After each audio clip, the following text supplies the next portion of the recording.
ministre ngir Sénégal. Observateur ne ndey mbill gi ci boppam war koo tànn sax di président Sall daf koy jaaxal boobee tontu jamono yi ndax nag su weesoo jafe-jafe dund ak coono bu xoj askan wi ba mu yëglu woon ca local yi 23 janvier 2022 léegi leneen lu ñëw dooleeku ci xat-xat yi président ci boppam mooy jafe-jafe yi politique ak toogoom yi ruus rek ca penc ndawi réew mi ndax mbootaayam Benno Bokk Yaakaar téeméer ak juróom-benn fukk ak juróom la ñu jógee ci député ba juróom ñett fukk ak ñaar ñàkk nañ fi kon ñeen fukk ak ñetti toogu donte xaalis bu bari génn na ci campagne bi ak it ay wàlliyaan di transhumance tànn nag premier ministre observateur gis ne ci jël benn plan bu njëkk ba moo doon Amadou Ba waaye ginnaaw si la ko ay yàqkat xajamal xëy na ñu ne ci diggante bi yëf yi defar waat yéeni kaay bu groupe Futurs Médias ne bokkoon na it ci xalaatu président teg ku mel ni Abdoulaye Seydou Sow ministre urbanisme wala xalaatu delloosiwaat Mahammed Boun Abdallah Dionne journaliste analyste politique bii di Babacar Dione moom ci yéeni kaay bi ne ñaari pexe dong le président am benn mu tànn benn responsable Benno Bokk Yaakaar wala APR direct ku askan wi ràññee lool ci politique wala mu tànn ab technocrate ku taxul ripp ci politique ngir gérer ko mbir yi ndax nag ab technocrate naam dina am fu mu sooxee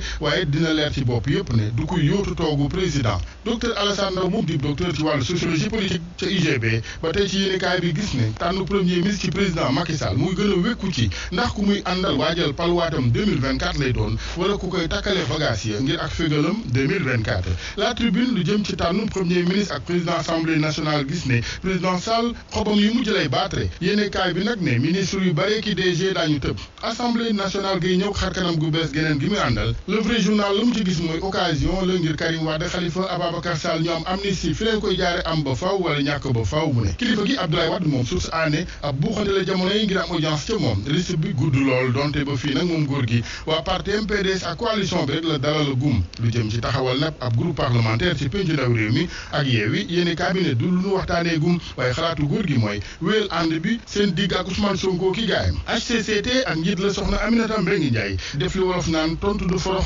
indil nañu tontu ñi doon wax ne HCCT këf la gu deful dara ci Sud Quotidien ñu defa bilan juróomi rapport yu ñu def ci juróomi at ñeenti contribution juróom-benni étude ñaar fukk ak juróom-benni xalaat di avis ñu lënkaleeg juróomi téeméer ak ñeent fukk ak juróom-ñetti digle di recommandation baaxee ko président ak nguuram ci Le Soleil Papa Mayel Thiam premier vice président HCCT di ci rëcc mu ne kàddu yu ànd ak njuumte yu ñenn ñi gaawtoo àtte HCCT ci umple loolu njariñ la Les Échos moom dalal Papa Samba Mboup Benno la gis ne ñooy ñi may opposition bi seen ak yëg di monté bi jamono yi maître Abdoulaye Wade Papa Samba Mboup ne daa war a ñibbi si toog fii Sénégal ndax moomeelu askan la patrimoine ñëw fii di dalal nit ñi di gisanteeg nit ñi ndax gàddaay gi baaxul ci moom Pape Diop Pape Samba Mboup ne jéego politique bi mu def fan yi bu am solo la bu lalu ci politique waaye bëgg sa réew gouvernement bu bees bi ñuy xaar ci président Macky Sall nag mu ne gouvernement bi ñëpp xaar rek lay xaar ci moom maanaam gouvernement de rupture bu dogoog la fi woon ci wàllu doxalin wàllu wér gu yaram direct news xëy dalal professeur Moustapha Ndiaye muy wax ci tëjuk hôpital Le Dantec xaaju hôpital ba la ne la ñuy yeesalaat di réhabilitation la des ñu jaay koy privé